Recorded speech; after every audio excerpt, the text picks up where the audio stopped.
जय हिंद प्यारे बच्चों। आज के इस वीडियो लेक्चर में हम लोग बात करेंगे कि लेबोरेटरी में स्टैंडर्ड सॉल्यूशन कैसे बनाते हैं। बेसिकली आपको बता दें, स्टैंडर्ड सॉल्यूशन की मीनिंग होती है कि ऐसे सॉल्यूशन को हम बनाने जा रहे हैं जिसकी कंसंट्रेशन हमें पहले से ही मालूम है। तो मैं यहाँ पर बात कर रहा हूँ क्लास 12th के स्टूडेंट के लिए। जब आप टाइट्रेशन की बात आती है तो आपके लैब में आपके पास दो कंपाउंड्स होते हैं। एक तो आप ऑक्जेलिक एसिड का टाइट्रेशन करते हैं, ऑक्जेलिक एसिड का, और दूसरा आप जो करते हैं वो करते हैं मोहर साल्ट का। कौन सा होता है? मोहर साल्ट से टाइट्रेशन होता है। तो मोस्टली जो टीचर होते हैं वो मोहर साल्ट को ज़्यादा प्रेफर करते हैं और मोहर साल्ट से आपको क्या करते हैं? टाइट्रेशन कराते हैं। तो जो इसका ऑब्जेक्ट आता है to prepare a standard solution of Mohr salt और ऑक्जेलिक एसिड, और आपको कंसंट्रेशन गिवन होती है एम बाई, कोई टीचर आपको एम बाई 20 दे सकता है, एम बाई 25 दे सकता है, एम बाई 30 दे सकता है। तो कैसे हम बनाएंगे आपका जो सोल्यूशन होगा स्टैंडर्ड सोल्यूशन, इस वीडियो में पूरी बात करने वाले हैं। और फिर से मैं आपको एक बार बता दूं कि स्टैंडर्ड सोल्यूशन मेरा वो सोल्यूशन होता है जिसकी कंसंट्रेशन आपको नोन होती है। आप जानते हैं कि इस कंसंट्रेशन का हम सोल्यूशन बनाने चल रहे हैं।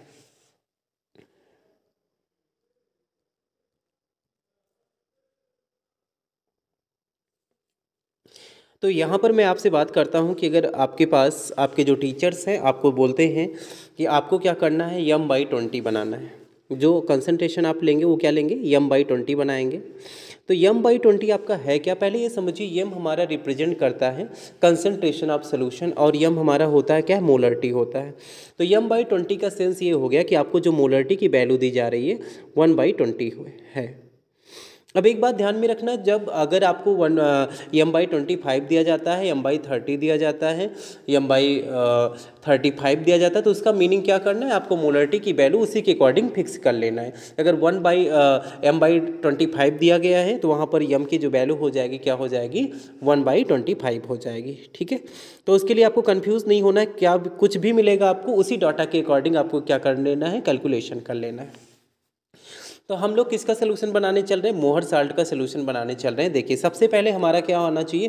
कैलकुलेशन आना चाहिए कि हम बाई 20 का सलूशन हम बनाने चल रहे हैं तो उसको कितना ग्राम हमें लेना है, उसका अमाउंट कितना होगा। तो यहाँ पर कैलकुलेशन आप लोग देखेंगे कि मोलरिटी इक्वल टू आपका फार्मूला होता है number of moles of solute upon volume of solution in litre. तो भाई ये तो आप जानते हैं सॉल्यूशन चैप्टर से ही कि हम मोलरिटी का फार्मूला यूज़ करते हैं, बट यहाँ पर अब बात करें number of moles of solute की, तो उसके लिए भी फार्मूला आप जानते हैं। मोल्स ऑफ सॉल्यूट क्या होता है? वेट इन ग्राम अपॉन मोलर मास। तो वेट इन ग्राम कितना आपको बनाना है वही तो हम कैलकुलेट करने जा रहे हैं। रही बात मोलर मास की, तो आप देखेंगे मोहर साल्ट का जो फार्मूला होता है यहाँ पर रिटर्न किया गया है FeSO4 NH4 whole twice SO4.6H2O। जब इनके एटॉमिक मास को आप क्या करेंगे? ऐड करेंगे तो इसका जो मोलर मास निकलेगा आपके सामने निकलेगा 392U। तो मोलर मास मुझे मिल गया मोहर साल्ट का कितना? 392 मिल गया। अब उसके बाद हम लोग क्या करेंगे? वॉल्यूम की बात करते हैं, कितना हम बनाने जा रहे हैं। तो कंसीडर कीजिए कि मान लो आपको सिंपल बनाना है तो टीचर आपको क्या बोलेंगे कि 250 ml आप बना लीजिए। कितना बना लें? 250 ml बना लीजिए। तो आपका जो volume of solution in litre में लेना है, आप जानते हैं कि 250 ml को हम लोग क्या कर सकते हैं? लीटर में कन्वर्ट करने के लिए 1000 से डिवाइड कर देंगे। तो यहाँ पर टोटल वैल्यू आपको दी गई है कि मोल्स ऑफ सॉल्यूट हमारा कितना हो जाएगा? W/392 बिकॉज जो आपका W है वेट इन ग्राम मैंने मान लिया, इसको कैलकुलेट करना है। वॉल्यूम ऑफ सोल्यूशन हमारा कितना हो गया? 250/1000 हो गया। तो आपका मोलरिटी इक्वल टू क्या हो जाएगा? 1/20, और ये आपका फार्मूला हो जाएगा W/1000/392 इंटू 250। तो इसके अकॉर्डिंग आप क्या करेंगे? जब W को कैलकुलेट करेंगे तो आपको क्या मिल जाएगा? 4.9 ग्राम आपको मिल जाएगा। इट मीन्स हुआ क्या कि 250 ml वाटर में हमें क्या करना है? 4.9 ग्राम मोहर साल्ट को ऐड करना है, और जब हम ऐड कर देंगे तो जो सोल्यूशन बनेगा उसको हम क्या बोलेंगे कि मोहर साल्ट का M/20 स्टैंडर्ड सोल्यूशन हमने बना लिया। तो ये सिंपल बातें आ गई हम कैसे करेंगे, बट यहाँ पर कुछ बातें और ही भी हैं जो हिडन है। अगर आप उसे नहीं समझते हैं तो 100% जो आपने अभी तक सीखा कि सोल्यूशन हमारा बन गया, वो सोल्यूशन आपका बनेगा तो, बट यूज़फुल आपके लिए नहीं होगा। तो उस हिडन बात को हम, जो हिडन बातें हैं उसकी भी बात करते हैं। सबसे पहले आप ये जान लीजिए कि जब आप लेबोरेटरी में आप वर्क करते हैं तो आपका वर्क भी क्या होना चाहिए, एक सिस्टमेटिक वर्क होना चाहिए। किसमें हम बेट करते हैं, ऐसे आप नहीं बेट करने लगेंगे। सबसे पहले जैसे मैंने बोला ना 4.9 ग्राम आया, तो ऐसे नहीं कि क्या करना है हम इजी वे में बेट करेंगे कि तुरंत लेके हम बेट कर रहे हैं। किस में हम बेट करते हैं,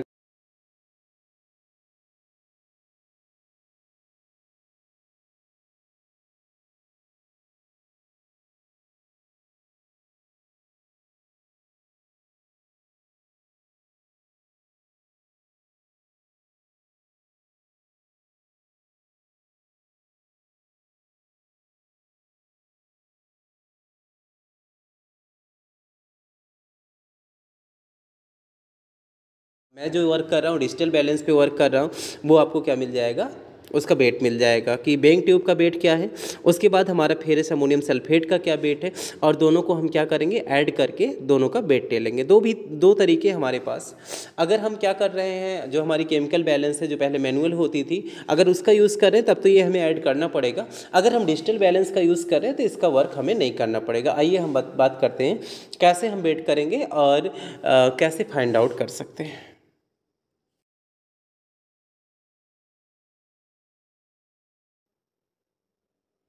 तो यहाँ पे हम लोग बेट कैसे करेंगे, तो आपके सामने दिख रहा होगा कि ये हमारा क्या है, डिजिटल बेइंग मशीन है। इसी पर हम क्या करेंगे, बेट करेंगे। इसके ऊपर जो रखा गया हमारा क्या है, बेइंग ट्यूब है। आपको लैब में आपके जो टीचर्स होंगे आपको दे देंगे, इसी पर बेट करना है। और ये हमारा क्या है, मेजरिंग फ्लास्क रखा गया है। इसी में हम लोग क्या करेंगे, सोल्यूशन बनाएंगे। और साथ में ये हमारे पास रेजेंट बॉटल्स है, दैट मीन्स जहाँ पर हमारा क्या रखा गया है, मोहर साल्ट रखा गया है। तो आप इसके लिए सबसे अच्छा मैंने क्या बोला कि उसमें ऐड करने की ज़रूरत नहीं है। आपने क्या ले लिया, जो आपका बेइंग ट्यूब है इसको इस पे रख दीजिए, इसके पैन पे। और रखने के बाद जो आपकी ये डिजिटल मशीन्स होती है, बेइंग मशीन होती है, इसमें एक टेयर का ऑप्शन होता है। जब आप टेयर कर देंगे तो इसकी वैल्यू क्या हो जाएगी, 0 हो जाएगी। टेयर करने पर वैल्यू 0 हो जाएगी। तो वहाँ पर क्या करेंगे, जितना भी आपका 4.9 ग्राम में, उतना क्या करेंगे, स्पेचुला से निकालेंगे। किससे निकालेंगे, आपको हैंड का यूज़ नहीं करना है, आपको क्या करना है, स्पेचुला का यूज़ करना है। स्पेचुला का आप यूज़ कीजिए और वो आपका क्या हो जाएगा, यहाँ पे हम लोग क्या करेंगे, स्पेचुला का यूज़ करके, अभी मैं आपको दिखा रहा हूँ, ये सामने आपके रिप्रेजेंट है कि दूसरी पिक्चर जहाँ पर हमने क्या किया, स्पेचुला का यूज़ किया। और इसी से हम क्या करेंगे, अपने केमिकल्स को निकाल कर जो हमारा बेइंग ट्यूब है उसमें क्या करेंगे, डालेंगे। ठीक है, आपको ध्यान में रखना, केमिस्ट्री लैब में ओपन हैंड्स जो वर्क है वो बहुत कम करना है। केमिकल्स को हमें जब भी टच करना है तो आप लैब में देखे होंगे, चाहे टेस्ट ट्यूब होल्डर हो, चाहे आपका स्पेचुला हो, चाहे आयरन टोंग हो, इन सबको हम क्या करेंगे, यूज़ करते रहेंगे।